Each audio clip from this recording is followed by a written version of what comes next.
तो क्या ये अभी मार्केट में अवेलेबल है अगर कोई किसान कहता है कि मैं इस्तेमाल करना चाहता हूँ, और वो किस तरह से ये सर्विस हासिल कर सकता है? देखिए, अभी जो है ये जिसे कहते हैं आईटी की वो ज़बान में, अभी ये वो बेटा स्टेज में है। टेस्टिंग फेज जो में है। बेटा वर्जन नहीं, it is gone beyond testing, but it is beta version, it is in बेटा। हम इसको इस्तेमाल कर रहे हैं। ठीक है। हमने अभी इसको पब्लिकली लॉन्च नहीं किया। ठीक ठीक है। है।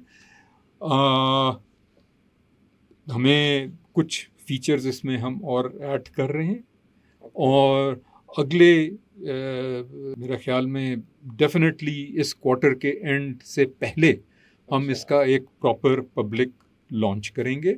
और अभी ये एक as a web app available है,